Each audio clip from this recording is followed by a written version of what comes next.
Dummy no boma de shema munyina mwaha. Ananso ayeda erade ayewasana bosom de toso ensia. Afempem yenu ani aduonu ensia mu. Abro no so sa wi apomto kase bo ayensa ka no. Yeda ne chirede mamona kase boy free ha. Ebefa sompa asante mantemu 93.1. Woko pare France abrochima mu ayada for radio. Doma 100.7 one ma febi wo doma hinkro ena feyi. Woko nkranza eye sompa 90.7 Tashiman 106.1 na sunyane 98.9. Mankasem Kingdom one ma febi 106.1 ena Kanesha Ban Radio ewa Kaneshi takwa 101.1 yedam ya wo manfo no 80 pie. Facebook no so yedam live. Aya SOMPA 106.5 Accra, SOMPA 106.5 Accra, YouTube no nyina dayedem ana fei www.sompaonline.com. Wokwa ansam no benya bi no wakenkan. Kasa natural mineral water ene wadoma so yesene. Hajia special foods nso ekwayemu. Perfect baby diapers ni abatanom. Aya momfa momma no wate na womoto ho enye kama na for end point. Homeopathic clinic nso etayechi. Ansam do yede ba wiabre no. Neni animu no ebini. Ene afe pepepe se oyene ebo wo mayi ma o mayi mu mpanifo ahodo beye nwotwe bi wo mokonya helicopter kwanhia hwere wo monkwan ya afe ya abai mpanifo de dwumadie sonko bi ahyehye so a wo mode kai wo mo. Eno na Dr. Edward Kofi Omanebo amana busua akasa ewo sa dwumadie no ase kire se efiri da wo mode hye ne firi mu no kwasem na mu woden na so twede ampon ekrekra wo mu.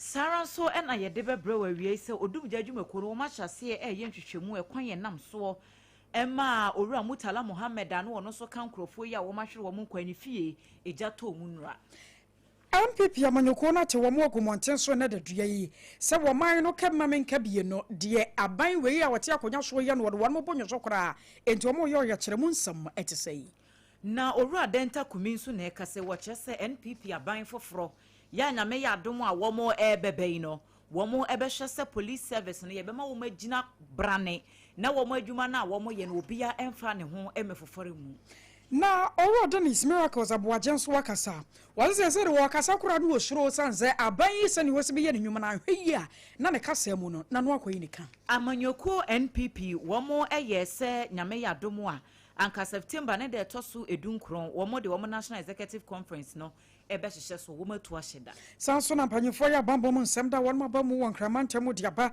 sa emiaya wodo ne mpata yesesie ase nsu akwan mu nyina da wo mu dwiri Sagnarigu mrasebejeni wode atu dwa sɛ gold board fo nsɛmsɛm ebeto dwa yɛse wo mo aboka bɛ 1.7 billion dollars no wɔte sɛ sika no enye cash na ayirawu na emum ya accounting ho nkomo na ebeto dwa asa figure ne ba abontin na emum wode nsɛm no tu dwa no wura kodwo oponkoma so abeyina no Ghana Education Service wamo de krata abadia fa obo senior high headmaster ya brone brotrofo no emu nsɛm obete UGMC atnaye womo de atu dwa sɛ sinitwani Michael Blankson nsɛm a wobɛka ye we krapo de o comedian wobɛka ye edefa ntansa kudo bi a wode ball ayaresabia ne sɛ ne maame a wadi mfihye aduo wɔtwe miense nam wo monsa so na maame ne wuye no wo ma ba beyi wo mo ho ano anu ya nata chiman Youth Association so de abasa club nursing and midwifery training college bia ewo won mo no won mo srem panyimfo na ne kine yada wo mumia no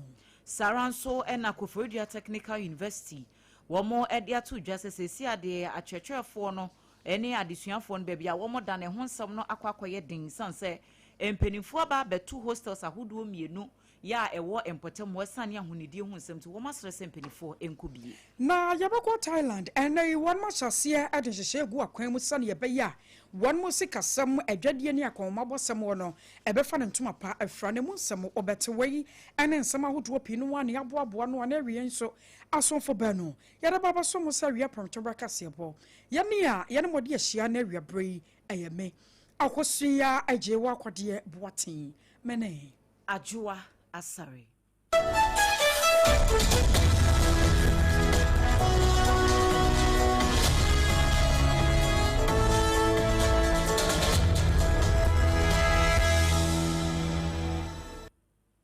afei kasebo no nkyeremu ankasa enie afe pepepe ene ne 2025 August 6 ena atoyenchem sonko eto wo mayi a na ene ebrichie abo na saada no na eye wukuada na ye wo hono mo yenka bi nhyiemu ene beto odwa se amamman ahodo eye oman asra adwumakuo no mpanimfo ahodo bi womo enam ekwakodi dwumadie surunku bi ewa santemantam ma helicopter na womo ede ekro no ekonya kwanhia ewo adanse akrofo mansi no emu asantemantam na womo kiremu ese afepepepe ya asun afei ena mpanimfo ya amamre ne amane a afeda no womo esha ye kasa ekroma mpani His Excellency John Dramani Mahama wakasa ewo dwumadie no ase wo madikan de public lecture bi ahyehye so emise na ansane ne ya enne ne afepepepe nti enne ankasa no womo ye 1 year anniversary no na mobeka yi a niam ahodo bi a esisi ye ewo saatro ye nchem no ya na eya ahometi ye pa womo de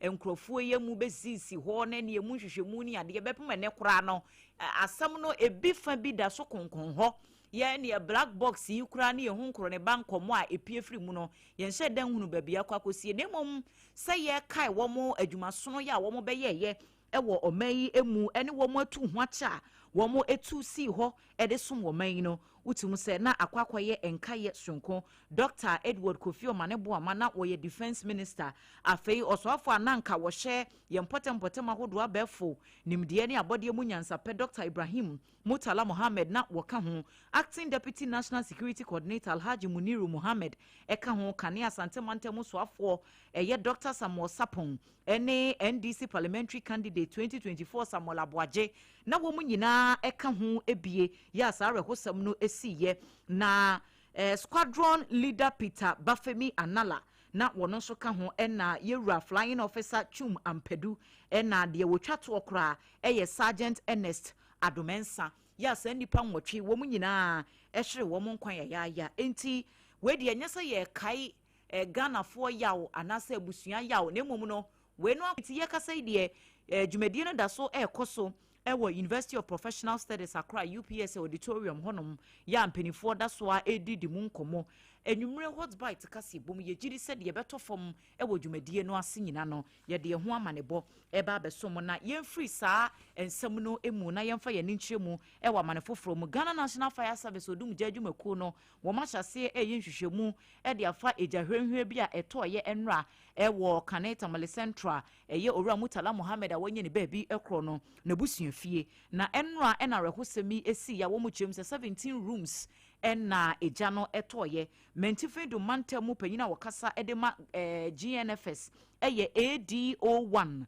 Hudu Baba wono na de tu dwa se enwumre ni mu beye no miensa abapa ho semadua sanson ena fire service fo nya akọ ne se eja ato honom wo mu kọ ye no wo mu hu se school fo mienu wo ma trape ewo edan ne baako emu a odum jadwumaku ne ma wo mu ho ye ha ekoyi wo mu nyesa de anka bia asem a ye bete no anka enye kra wo mu sin hwehwemu no wo ma hyase ya eya wo mu pese wo mu hu na de kropotin ya ede eja hyehye ne baye ne nsem a wo de tu dwa ne bi ni. This vehicle is about 40 years today, and so anytime at all it has challenges. Again, the capacity of the vehicle is 500 liters, which will take only 2 minutes. Within 2 minutes to be able to extinguish the fire effectively. So they have to go and replenish to come before you see us fighting the fire again. Ene ya yekotie sesie eye ADWOA Hudu Baba wono ne kasa ema odum jadwumaku no ne nkrabata ewo mentifedo mantamu.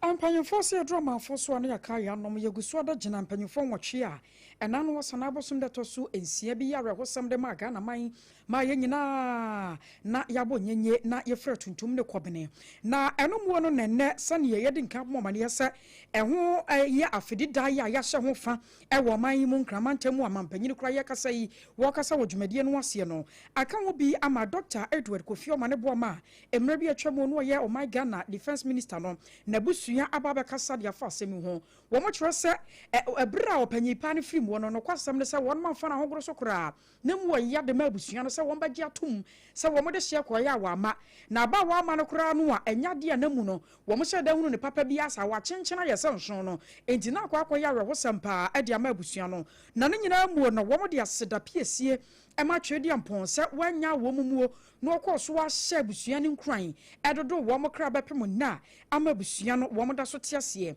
afei wɔn da Ghana fo nyinaa ase sɛ yɛne wɔn nyinaa so bɔ muo na na afidi dan so no yɛkɔsoa ne wɔn esuo na abusua no wɔpanyi pa yɛ obɛgyina mu kasa de ma Dr. Edward Kofi Omane Boama na abusua Ayowura Charles wɔ hene nti ɛbro no wɔkasa ɛwɔ nɛ afinhyɛna no asie no sei ɛne wɔkan. On behalf of the families of the 8 departed loved ones and fallen heroes, I extend our heartfelt gratitude to all gathered here today as we mark 1 year since the tragic helicopter crash that forever changed our lives. First and foremost, we give all glory and thanks to Almighty God for His grace, mercy, and faithfulness. While the past year has been marked by deep grief and loss, God has sustained us with strength, comfort, and hope. Though we deeply miss our beloved fathers, husbands, sons, and brothers, we remain grateful for the lives they lived, the service they rendered to Ghana, and the enduring legacy they left behind. I was your way,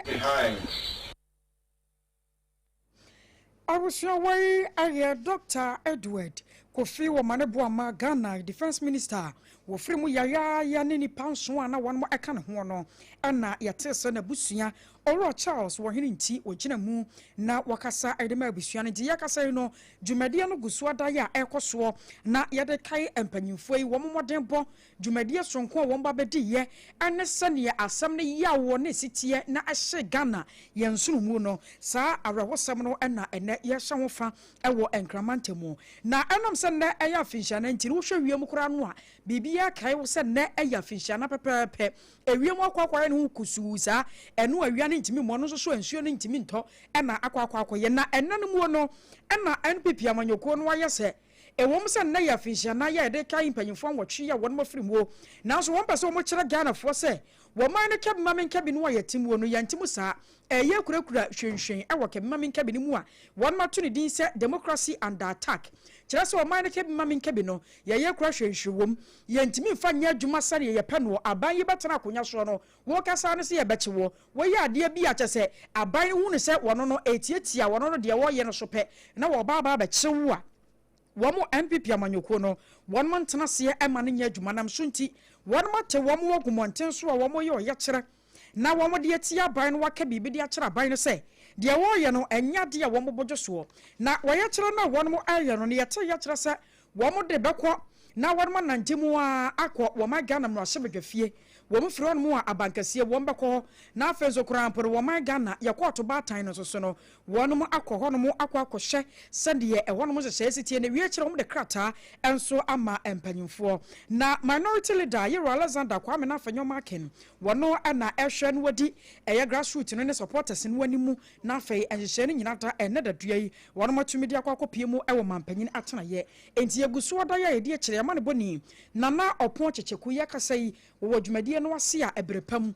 yɛnya no a yɛne no ebedi asɛm ho enkomo na yɛda so wɔ NPP amanyɔkuo no emu dwumadie no ase adenta kumi ya wɔno no wɔyɛ member baako wɔ amanyɔkuo NPP mu ɛne wagye ne din yie paa wɔde ato dwa sɛ nyame adom 2028 wɔn to aba na Ghana for the 2 minutes NPP for nsa wɔn bɛhwɛ sɛ wɔn aban foforɔ no bɛma Ghana police service for wɔn agina kwantenkorɔ na wɔn ayɛ wɔn adwuma wɔ abra amanyɔni bi amfa ne ho ɛmɛfɔrɔfɔrɔ wɔn mu dwumadi ahodoɔ mu wɔn de ato dwa no wɔkyerɛ mu sɛ mmerɛ bi a atwa mu no nanka yɛka Ghana police service asɛ de yɛta abɔ wɔn mmara ne sɛ service with integrity no saa na nanka ɛteɛ enso NDC aban yi ba ye wɔn ayɛ nneɛma basaa wɔn ayɛ nneɛma tantantan sɛ police service panyina wɔda no sɛ hwan sɛ workers yo sɛ de kyɛ sɛ de obi apɛ no wɔyɛ ne ehia se yɛ de directive aba monkɔkye wei monkɔfa wei monkɔyɛ sei na wɔn mɔkɔ wɔ se NPP aban yi aba yi deɛ ɛnya de a wɔn bɛsɔ saa nneɛma no so kora ne nsɛm ne bi ni who the AKOSUA now and here campaign. And then the uncle but she tell it to me now, baby, incoming president, Dr. Mamunia, every president. I don't need evidence. That Ghana police, sorry, I'm not that's crime of expiring date. It's a crime. That's the expiring date. Other than that, Ghana police, and Trump, some and this report come through. The people are about young people. I won't go in and I got you. So, play upon your corner for starting the young I will show more with your baby because of promotion. Because you were the next MPP government will let the police be more independent than ever. Will let the police be more independent. I don't want to Ghana fire. But no better Ghana for them now. The Cassania Betchie, the Cassania Betchie. Son of the troop petition, Betchie, me miscarriage. Whatever. It's not me, my cotton drum abba. She be to me now. But you to be a massive in a machine. Therefore, because you get the physical, no more bad. Spiritual, you didn't fall. Eddie. Adente kumia semwa wakoka wa demonstration nase enono. Yamani boni na no ponchi chiku ena ADWOA ebae.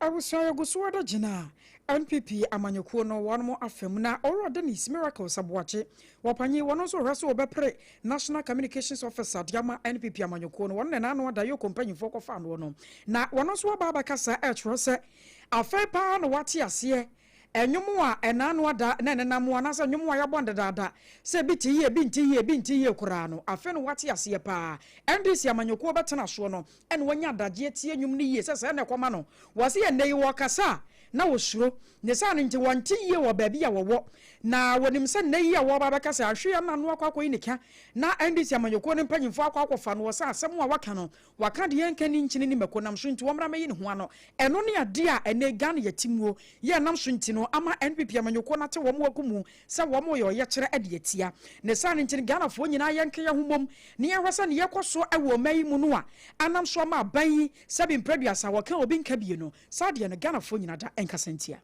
That's why I'm speaking against. I'm worried about. I'm genuinely worried. I don't feel safe. I won't lie to you. I told you I've written today. Personally, I don't feel safe because I talk. I can't. I love to talk. I love to debate. I feel that my mouth will put me into trouble. That is what I feel. I feel that no, I am just saying, and it's not just me. So the thousands of people who are coming on the streets tomorrow, that is how most of them feel. That if we don't have anything at all in Ghana, it is our free speech. It's our democracy. It's the fact that we are able to really express ourselves without any fear of being targeted. That is what it is. So if you are in government today and you are excited, you are happy that some of your opponents are being targeted because you think they are loud, they have free speech and everything, you should be worried. Because what you are telling me, miracles, is that when one day I have an opportunity to also be in government, I should also target people who are loud and are loud mouth. Anyuma dani rano anasan wo we you rather nis miracles abwache wano she so obepre National Communications Officer di Breno ewo NPP amanyekuo nim. Yedasua ejina NPP amanyekuo no emu na empenifo eda amanyekuo na no ye womo adwene se womo National Executive Conference no nyame ya domo anka September ne de etoso edunkron e wa fi mu no womo de be hyehyehye so ye ka sei womo atu ahye October ne de etoso miensa e wo afekro no a emu ne nyina ene se womo ye se Kwame Nkrumah University of Science and Technology eye KNUST ho no womo bekwa ye program no anase conference no nanso womo nya nchechemu foforo nso e de afri suapon ho no mo e ba ne penifo ahodo bi a wo mo chese e bi na venue no wo mo antimi anyusu enam niam ahodo bi a yentimi hunu de ebesi wo kyerenti enu nti no wo ma yese ene wo mbetwentwen so no wo matu ahye da foforo se de be ya wo mo nkonya wo haw bi a eti national executives no obi biara wodi amanyoko nanim wo mo de information ama se wo mo enhwe na sakyerɛ foforo ya wo mo de abai wo mo ndi so amanyoko no chochofo abedi akire eye Owura Haruna Mohammed wone nsamchofo di nkomo fa wi hu.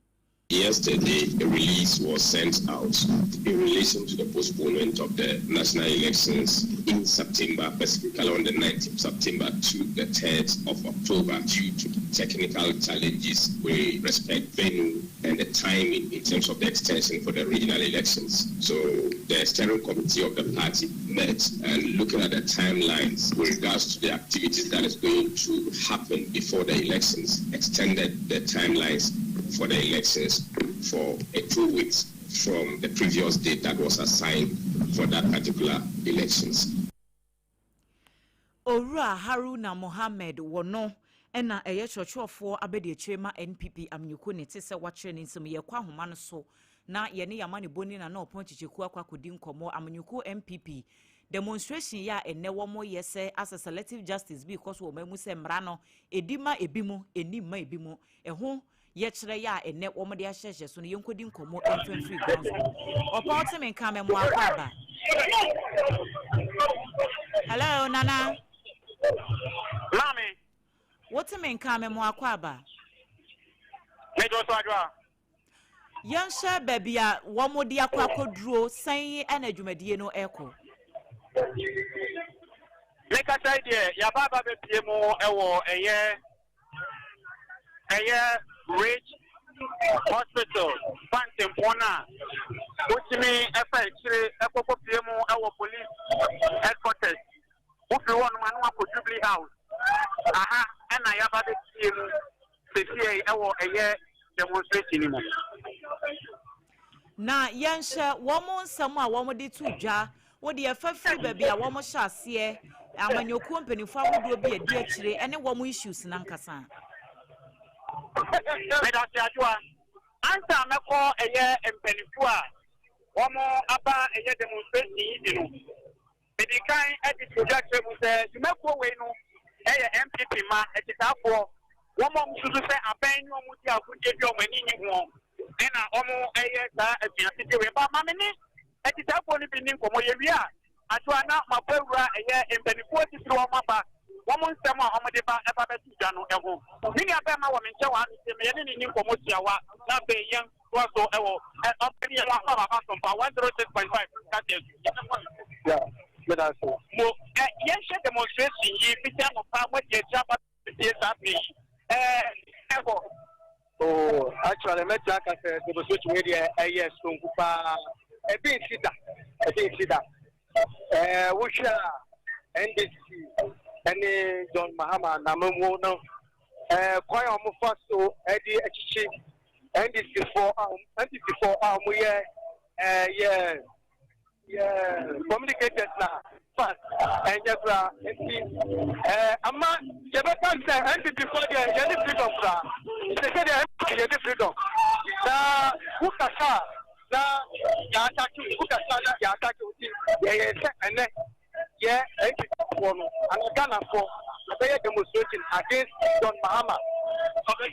Any the campaign. Okay, yeah, that's it. Mommy, MPP Nyan in Kabul. The yes, Bakwan, Kenny NDC for the CNE, a Mambo Banya and Mahama Ebuno, a 419 Amabo. Okay, it's no what to see that Niamuye at the Wakuma Batomium. Yes, the international community who say MPP. Yes, me can almost yes. Okay. Yes, me I but I don't put it. I chair and this Amamu said. Yes, not dictating my. Okay, yes, that's the moment dictating my. Yes, young people are having there. Then you money and promote your one and share demonstration. Yeah, Omuye. Mammy, where you what for you? Oh, Rima and yogurt. Sakaka, yeah, now better. We need freedom. Okay, you know, I say, well, look through the boy back. I do say, and you walk up with them, I will put your mappa, a year press conference, you ask to know, a year. Some Kumaraban, then you are less than that, no margin. And can a year, and that actual 4 year. One more 8 me by a woman in a whole 8 years.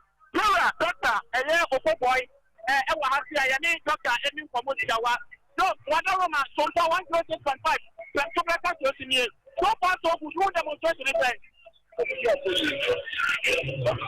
Yes, that's enough. We said, come on, Havana. And then, although home about they understand, the share Yama. I used to my dream. They are letting Ghana for every moment we are all children. It's all that I do. One giant or tell me so. I hope everyone on the show. Yamin, now Bimuno, Ebuna, Bimuno, and then Nasu, and to watch it, very unsure. So, Mama, see you, the Tuman Ebra, Bimuno. A promising job, cheap electricity, cheap water, cheap food and free exchange. They can say, what you change the armor with you? Well, AKOSUA, and I think AKOSUA, and you'll be out soon. Now, what you so know what I want to. It's the AKOSUA, young Kenya, what's the no fire? It's like, okay, you know what, Corano. Let's check the numbers of massive supporters when you for this fair demonstration. It's more more for other regions. So, they say you need to do the house. Again, I better tell what you have for. Support any Dudu Aba, Doma Abaha, etc. Or Doma MP. Now, there was a young Kosu, I am for 1 year Juma. NDC don't issue Doma my way. Then there was a shame, Yamayi. I can't afford Omunia be a quantity. And then I can say, remember not the view. They say, some your mom, and I do Juma, over the internet, Civic as one shot. Somewhat to America. In the same year, type. The only solution is any Dr. Mahmoud Bamela. No, the ideas are back. Yes, to Mama. No, behind the day. That's a hobby yard of the Romeo. I'm a chief. What's the Munjar and Uncle? And yet, it is into the 2 months. Yet the 2 months of my Obiabra boy for the name. Nakata A2. Kata A bullet. Put him down to me, Sebi. Kata A. And now to me, Yawa. Maybe politics. Okay. Who are politicians? What the Uber Su and Jetata. For when you say to my no bottom, but the entity idea of Yao saying, and the above by the 2028, when you remember, Dr. Mahmoud Alaji, Yamisha, so Dr. Okoboy, and can a year of any Awada National NHIS, Anna, Yaneno, 80 and promoted here, and in Adwa. Mami Bensi, Nano Crane and Yanmini, minimum Ghana for an after demonstration. Nipa, a Cheshire, our demonstration, Yaki.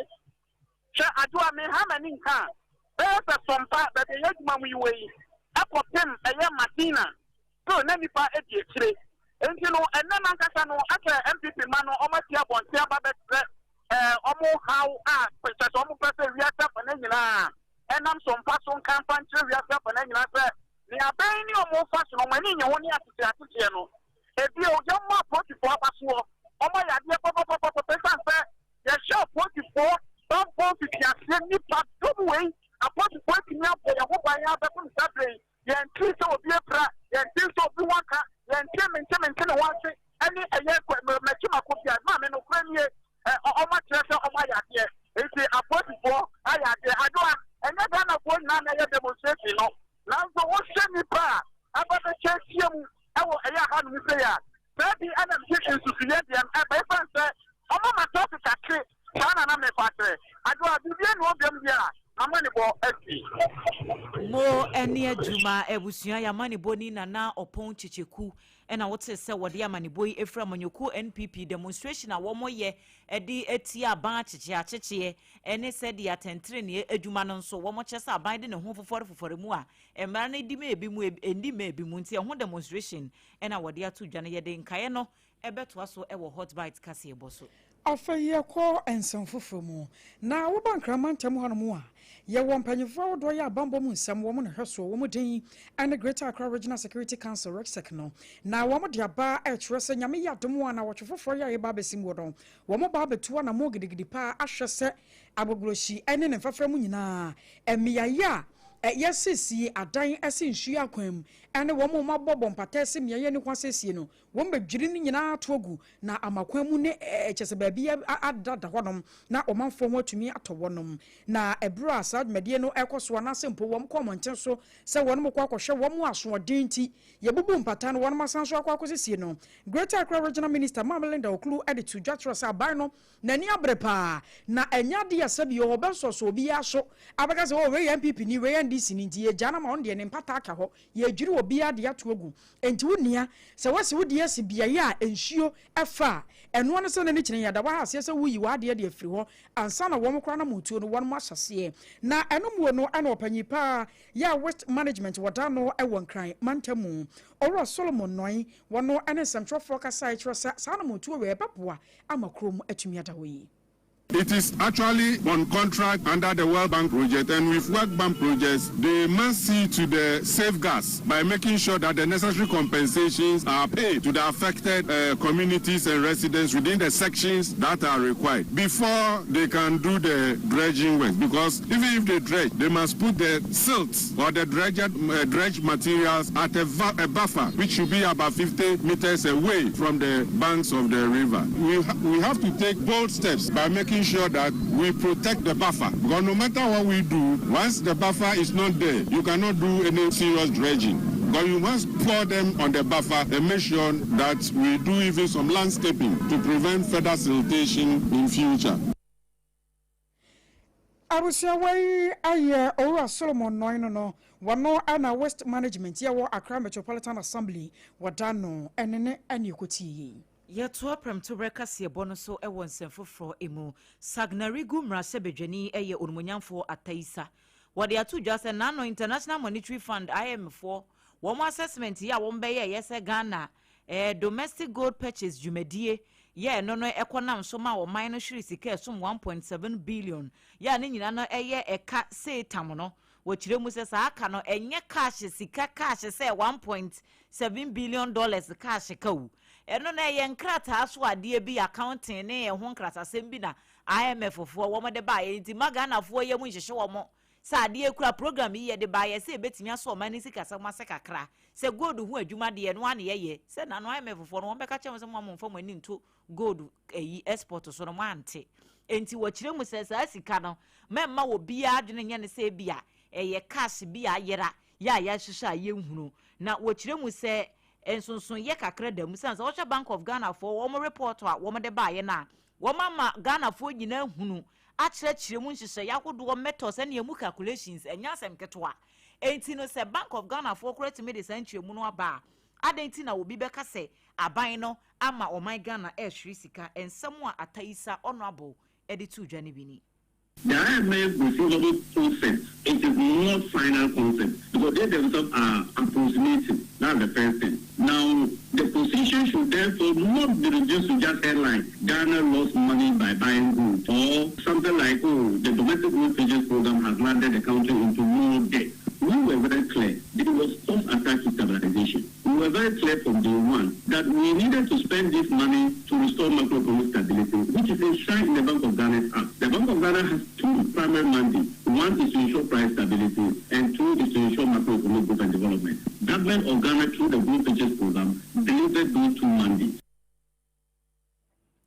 Eni ekotie yeyi eye Sagnarigu mrasebedwani onmonyamfo ataisa wakasa wie ye pe sena asamo na aba no a ye behwe ne address issue no ye kwa akokire Ghana fo ne enti asa eka bone baaye na mmomanya se ye agi atom sa ade ye die anya ye enti ye kwa anim no ye be hwa toto ne emaye se de be ye oman ne moka bi mo se sansam no ataisa eka no nokure bi anim. 1.7 is only the loss. What was the gross monetary financing that the Bank of Ghana availed to the gold board to be used for this? Because that's monetary financing. That's printing of money to finance government activities. What was the gross amount? Again, in the IMF document, you find that they have hinted that there was monetary financing. The full figure has not been provided. So what was the total amount? That is something that we will need to get into at the end of the day. Is there any relationship between that and the high levels of sterilization that they are having to do, the 93 billion cedi sterilization they are having to do to mop up the excess liquidity that they would have injected through this program? I am very sad that all of these things that we forewarned are happening, and there's still an attempt to cover up and not let the facts be known. Onmonyamfo kojo opon kroma eye mrasebedwani ewo fuase ayiribi. Afeya koma Ghana ngomesiemu. Ghana Education Service at the krata bi abaya opanyina. Wane amansa di nkomo edema wan yera Daniel Fenyenensa ahyase. Na wan mo bama ne atwem se wan mo ne atwa. Video bi ye na monten so afa Obuase Senior Higher and Technical School headmaster ya wadano Yira Abdullah Zakaria asade suafo wonma to ogu ne so aboro ne brotora mo panyino waprepra ne wie yakora nso wa wo sa akọ panyi pa no dem kosese wonoma ne nkonwa kyese wo mabobọ nneoma basabasa ya enya te a etwa yie na Ghana Education Service kyerɛ sɛ saa ne ye bone no a ekoso wo school ena wobati ya sidisuani wo de marasha ne nsam wo mu die hurukasam wo ne tichani agina wo mo kontokwa ena saa nneoma no a ensam fata ya wo no ye ne school mu no enya de a wo mo Ghana Education Service wo mo soso kora e wo kwa biya so enam sunti wo mo ene wo meya bambofo aka bom se wo mo nya hwehwemu fekɔ emfanfa sa hurukasam no ana no kɔ ema headmaster wo pra ye no ho nam sunti wo bibia da ne ho bebo mu na bambofo bebo ne din sani pass mesi anaso obenchen wo ka ho bie no wo mbere semra ane obedie afei GS wo code of conduct no mo kura no de kan mo tietia so manfa anya adwuma enti emra no chewo na chewo wo mo mfa obi ya ho nche no na we be ya desua de ade ama desuafo a wo mo de omani abo mo safo hene na wo mo de sabio awurukasem e wo school mu a wo mo de omayo madwen se wo mo ye mama ne dada bafo enti yenka wo mo asem mo wo mo kyem so no saafo no firi ne de kro aban ne betu wo mo so sapa na wo mo rese mra be ya dwuma e wo ye school ahodo mu na wo mo de adesrode e eto na wo mo de akode ma o my Ghana desuafo nyina se adaworoma enu nti na Ghana Education Service wo ho no afei so kra no enu nti ene ye wo mpanyimfo a sakoba ne se wo how be how dadwene bi da so teacher ni bi ye obibi headmaster ye bibi na wo bonyo so a ho ne wo se wo de fa na mom de hia ni mfa mra nhya wo nsam anka se headmaster na me teacher ni a wo kyere made no wo ye ne yo mensam fata nti wo ho den kye ni nji no wo bonji wo kwobo no aprepra na wakunu ato honom na owia watam ni funu akosie saa ne yo ma no de enya de Ghana Education Service wo mbetena se aye nhwehan ama no wasie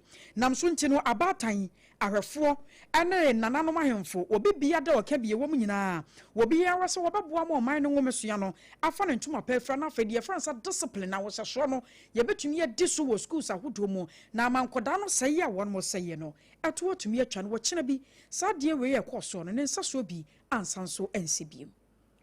University of Ghana Medical Center yetwanitiawa efre ne UGMC wo mo de nsem bia betu dwase nye no kreda amane ne nam ne nam montene efa Ghanaian American comedian Michael Blankson nsem bia wo keka edefa ne maame a wo firi mu ewo ayaresa bia ho na maame no wadi mfihia na aduo wotwe miensa 83 years na wo beda ayaresa bia ho beye na wotwe nwotwe ansa na wo to nanom wonse do July ne da na etoso edunsia ewo afi mu na maame ne efiri mu na Michael Blankson kire mu se wono no wote ye ne yesi UGMC de eho esu bi mada se ukopie mu wo hono mu a o ekoyie ye behwe wo kama wo mo services ne so top notch enso wono wode ne maame ko ye wo mo kura nam so asem a Michael Blankson beka ye no no e wo videos bi o posi ye e wo social media ne niam bi a wo choro wase en wo kire mu se wode ne maame ne ko ye no sabe adwumayefo no wo ma hwe maame ne ye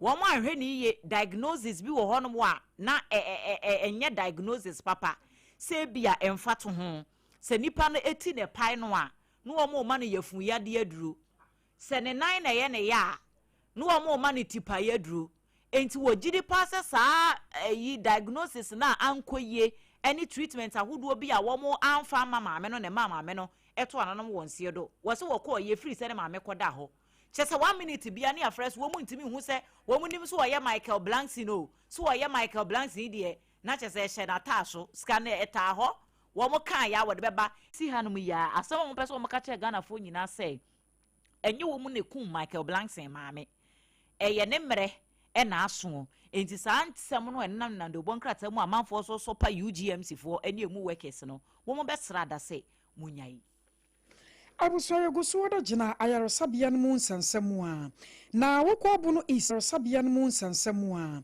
na wokɔbu no Easter Tachiman Youth Association ya won mo ene bono champion association won maka bom ya wo mo de adesrede akwa bono East Regional Minister won mo nyamfo Francis Owusuantwi ena fei woso for show meya pom den so ye wa kwabena minta kan do se adaworoma Tachiman Krobonase na Midwifery Training College no omuma bio tom muma bie na woman hyase anya adwuma sanse ebre no so se womo so konom kwaje ayarehwe ho na de na aba pa so o mayi yetumi wi ayaresabia na anesefo ne a doctor fo adom kwakogum amoma kwakoye adwuma so na nwa kwakoye boache bidin jese ye bepa ho kyewo womo sa de ne de womo srada se yemfa full stop nsituo na womo hwese womo ba bia ayaresabia no no na afeso krampo no womo hwese nese na midwifery training college no so womo ba bia no na atumi aboa mo manfo pi no akwakoje ayarehwe ane ntetie mapa e wo hono mu a ebeboa ma nesefo adoso e wo kro ni mu na ebro na nsamtwofo hyiamudie ekoso no wapanyipa ya wodi mabunu ani mu ye oye patron de matachiman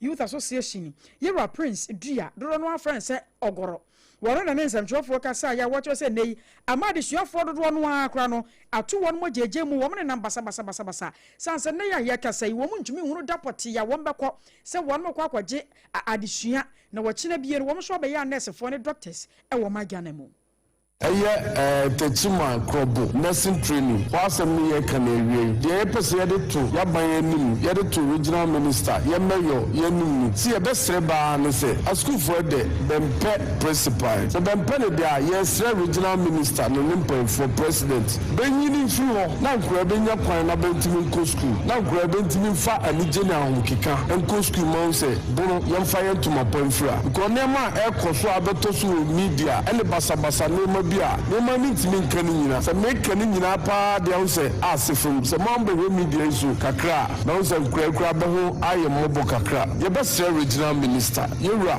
yenim se utie maburu bano asem de ka kire woni se ye sre regional minister an se ye sre be principal be nyana on fi kuro mu na wonko na be fa nipa foforo no me principal wo krobo nursing training enye sa maye ne mranti binum ba be basabasa wo abonte binum be basabasa the bebo jamai binum so ye drum lubone a emfamfa so bia ma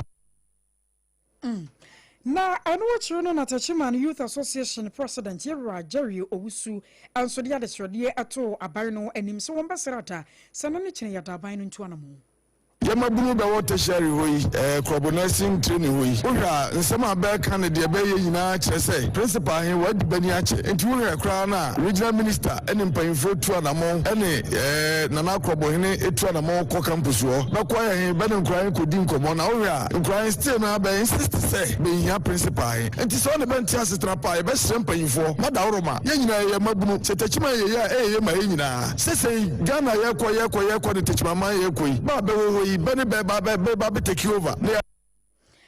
Afei President Adema Bono Champion Association Yera Gideon Fostu wana so de kakra echato. Sekuru ebetumpon ayeyea banyimfo ne kan ma yete yes education is the key. Na education here ya sha see free baby na kwa kowie baby. Nti tertiary ye potoka IP kasam ye kan set into aso school. Oba Tachiman ya ye ni university bia. Nti ye into aso school a ye wo bi ni nursing training a e wo krobo a ye we. Na koba ne se sebe ba akofo nti na ye ba betum na chese into aso school ye ni bia entwa ye. I was away a president the Bono Champion Association Yera Gideon Fosu na manboy yenuanuma won mo Tachiman SOMPA ene de besumye na Kofodia Technical University adesuafo ena womo ekase womo chesa afedie womo bre na womo ha onyina no eye bebia womo de womo ti betu student accommodation se afebekwa awie ye na esese wutue sika esum be 900 Ghana cedis eno no ye single rooms nkumankuma bi mantwea nkitinkiti bi na amom upe bebia oni obi be share na bia motin be nipa miensa 9 na mugu ba akumu eno no 5,000 each chese womo dwen ho kora womo enti ase uye no so di free ho no asesika kese no womu tua kora na bebia womo wo na bia ahunidie ho asem ye kama womo nyansuo papa bi e de o made a anka wombe mi o mani atua ne sa na de ekoi de ensu a womo nya bi ahunidi abasa bola kora bebia wombe tu egu no eden enso womo tua sa sika akese no se hostel fees womo asre se mpanifo meboa womo. Each person is paying 5k. We are paying maintenance 300 cedis. Then we've been asked to pay bola fee 20 cedis each. And then we pay light bill too, like monthly. Now that like we are leaving the place, you know, they're trying to do something to please us. When rain falls, it comes in, we have to sweep in the whole lot. We are pleading with the rent control to come together with our height, so they will help us to build this thing. They help us in everything here. It's not a good place. Right now I'm talking the bathhouse. It's not a good place. Our washroom where we used to go to pee and those things. It's very bad. So this causes infection and other things too. Enti adesuafo bi ewo Koforidua Technical University na yete wo mon kan no bi bebisa se den na ba ya wo mo de sansemi tu dwa se Rent Control Commission any GTA for Ghana Tourism Authority wo mo koto hostels ahodo bi mu ewo Koforidua ho fa sanitation se ho ansem a enkonkan na wo mo ye se da bia hunidie die number 1 untimi nyimfa mfiri mu edi se adesuafo beba betue sika eti se no wo mo da so da sebe hostel basa ne sa ne manema na hadwene Ora Jones Haruna Nelson ukwepo emantem a regional director wada Ghana Tourism Authority ano eno no wono so edin sem kakra etuja. And we've realized that the place is not fit for purpose underlined. And per our regulations, we don't even know that there is a hostel here because they are doing illegal business. If you look at the legislative instruments, section 25, subsection 2, it talks about the fact that you cannot live or you cannot operate an accommodation facility without getting a license from GTA. And anybody who fails to do that is violating the law. So today we have taken action. We've served them a notice of closure based under the legislative instruments 2239 under the Mother Act, Tourism Act 817/2011. Ora Jones Haruna Nelson okwepo emantem a wone ne kwankyerefo a woda GTA atanaye no ano ne krakra mu acting rent control officer ana commissioner Ora Frederick Kupuku enso ede kakra etato. Today, I'm happy that I didn't close, but those with the power and authority have done it. 2, if you are here today and you have any money to go and take, quickly run to the owners of Sewa Hostel Heights and pack your things and run away. Today, this closure means that you cannot even sleep. The moment you know that you have some money to take, go and chase them and take your money, or you stay here at your own peril. I promise them that their money will be refunded, and they thought I was joking. Today, fund day has come. Go for your money. Pengina washe chire Rent Control Commissioner Ura Frederick Opoku na yete nken. Afei yanko asante mantemo na nananmo yemfo bedwako ya wono ewo pampa so traditional council wono ade atujwa ya tese wono echiremu na ene wono twadwan ade agu Ashanti Regional Police Commander DCOP Arthur Wasaya Koto na fe Kumasi Mayor Yewra Richard Ofori Agyemanbuadi eso ya wono chiremu se nyoma bi koso ewo asante mamu a womo bonyo so ni nyina no ye pampa so hono mo de krono mo chasa Children's Hospital na hono na pampa so Regional Police Headquarters bi hono mo Police Bungalows bi so ho wose ne nyina no ye pampa so asase ya nananom eja ya wo de masa Ghana ban ehwa na fe wo mfa mo wasa ne ye be ya aban no betumi adidi so na won ma yeso adwuma na nananom ko hu se nipa bia ba besi so ya won mo yeso adwuma ko hu ya na se ehun foforo ye ne bi ya akwa kemi any DCOP Arthur Wasaya Koto ya enya dia pampa so ahemfie won betena so na saade na timi yakoso nam so ntini won matwadwan se woni a efa wo ho na won pesa asase no nanan mahemfa wo mo pampa so ebeye won mo dia na mpesa mo gifiri won mo nsam wo no nanan mo ni mu ni na nana wo be free ye wono na ehwe ya wo twadwan won nsam trofo edi nkomo bra ma ne boni ba wo be duru ekopimo a police for no esase ene buan krofo bi am AGYEIWAA Japan contractor o mudi adwuma na ma no oba ewura na so mpresa se ewura mfa ahama no meye sa adwuma ewura se de o dwe na mire mu esemu obepe obi na wasisi aka mama they say sa contractor na odi ga to ba ewura wa no ope adwuma na ha ye adwuma wan fa ama no enu na sa police mpanyinfo ne abawo mpanyinfo nyina akota na chia no mudi enyasa na mpanyinfo se fa kontem ne kono die no so unya no pampa so as a police from a pick up the Luciwa, police from Pennyfo, be a better man, and no more push to Buboma betting, be a better man to take a move. Kutatu, Womukuta member, Musukutatu, Nasana Mokwana, Omukutatu, Sepampa Soja Padia, Omubajina, one ya baby was 2 young was a Jabon. Papa Suna Mamo, police from Wobabiti, and now Emma Babintra, why am I Nebia, Wafa Piano, Ebebudian Kumesa. I dare Paya Mukran, tell us when they say, but be a police church no police fast on no much here no the sea, a sorrow no pampa so as I see a campuniano. A do Giano. Nasa jame kwan ya na wusa me ho ne binie eno ana nanan mo kyerɛ sɛ wɔn ntena se ɛma ne nyɛ hɔ wei ayɛ pampa so gyase hene nana ɔben afriye ne ne ɛna yɛkotie ne end point homeopathic clinic nie abusua kwan kɔgye yɛhwɛ yɛmfa seda ne bi ɛma perfect baby diapers wɔn mo kyerɛ kwan yɛ kwan kora no wɔ sɛ wokɔ supermarket ahodoɔ mu a wɔn nsa ɛbɛka bi 0531 099889 Kasa natural mineral water and afei Hajia special foods wo munyina atayechi na eso ye dan hotel ye ba ye be kwa monone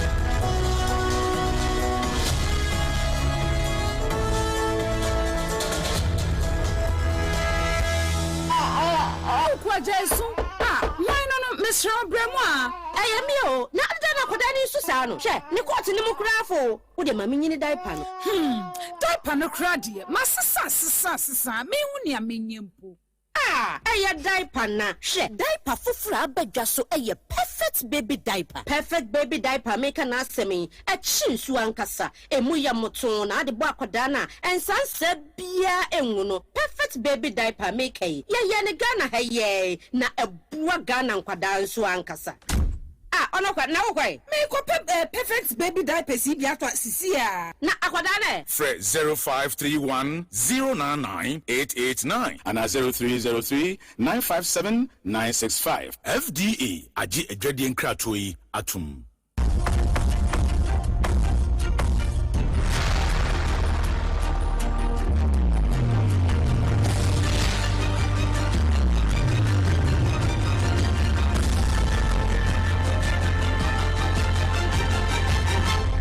SOMPA kasiebo ajibebia awusuya da mo ase yanko Thailand na Thailand minor ashasia ya wonom ese toto nioma biem akwaya se obi ate ato fom na wosan so apagya na wawasa wonom so hye bekoye na nsentam na wonom se kasam enioma agiguye na ene yi a wonom aye nsakraye a wonom amamuomuo no na wonom aye nhyiemudie sonko na prime minister yera anote ne ade ato dwa etrose womo ba behwe na enioma miensa si womani so no aye wonom adwade akomabo na afi wonom se kasam no se ebetumi etumpo na afi agina na so ye papapa ne sa nti na won mo ne amama mo mpanyimfo ahia na won mo hwese ne beya Thailand nso won makọ mabosem ebetumi afa ne ntoma pefa na 2026 enko na wie yede na wo man ne hyehye ne nyina da etumi agina so ebra yera anote na wo kasa no wodin sampinu a na tudwafa wo musikasam กับเรียนท่านนายกรัฐมนตรีพนักท่านนายอนุทินชาญวีรกูลและท่านประธานาธิบดีแห่ง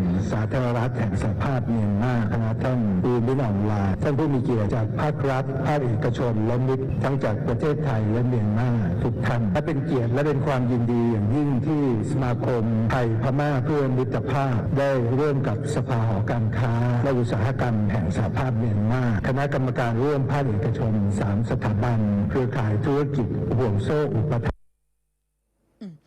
I was away Thailand one prime minister yera anoten no ane yete ye no we so ne yegina na yoden sam ne nyina asie anansa modo ya yede bre wo ma nwumako akase edom so yesene perfect baby diapers Kasa natural mineral water Hajia special foods and end point homeopathic clinic no aha na yedi asie ye ne yobetana second kan semi de ma wo no eyeme AKOSUA AGYEIWAA akode boaten mene ADWOA ASARE yadamu nyina se ama monitia adehye